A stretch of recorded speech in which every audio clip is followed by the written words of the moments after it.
Back in 1985, there was a cancer treatment center in Goiânia, Brazil, that decided to relocate. And so they left some of their obsolete equipment behind and moved to their new location. A couple years later, some thieves broke into their abandoned building and stole that old equipment and sold it to a junkyard. The workers at the junkyard dismantled the equipment and found a glowing blue stone inside, and they were fascinated by this.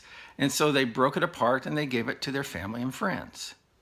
A few days later, some of the family members became ill and they manifested symptoms of radiation poisoning.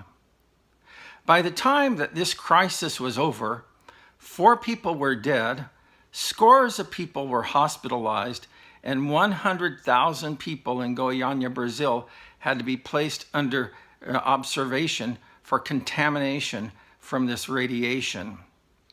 They had been poisoned by cesium-137.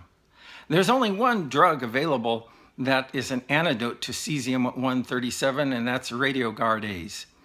And so if people take that early enough into their exposure, is that they can be free from the symptoms. You know, when it comes to the contamination, the deadly effects that sin has worked in our lives, there's only one antidote for that. The Bible tells us in Acts chapter 4, verse number 12, that salvation is found in no one else, for there is no other name under heaven given to mankind by which we must be saved.